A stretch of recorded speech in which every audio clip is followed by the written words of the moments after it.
The 1982 Jefferson nickel was struck at two major facilities, the Philadelphia Mint and the Denver Mint. Coins from Philadelphia bear no mint mark, while those from Denver are marked with a small d on the right side of the obverse, just next to the portrait.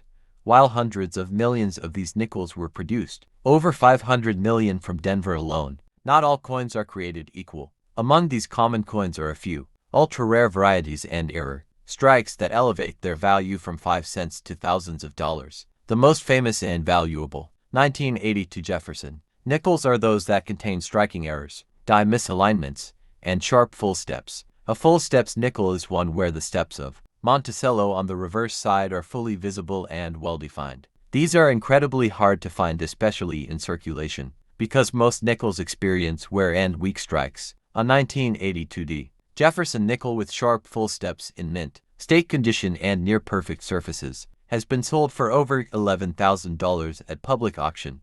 Firstly, 1982 was a difficult year for sharp strikes. The dies used at the mint were often overused or worn out, resulting in weak details on the finished coins. Therefore, finding a coin from that year with full, crisp steps on Monticello is nearly unheard of. Secondly, collectors highly prize the MS66 and higher grades for coins of this era. NMS66F as full steps designation from PCGS or NGC means the coin is in superb uncirculated condition with full detail. Only a handful of 198D nickels have been certified with this combination, making them exceedingly desirable among specialists. Additionally, certain die varieties exist from 1982 that contain doubling on letters and numbers, a phenomenon known as doubled die. Though rare for that year and denomination, when they are found, they add incredible value. Even more fascinating are off-center strikes, broad strikes, and clipped plankets, all types of mint errors that have been recorded on 1982 nickels.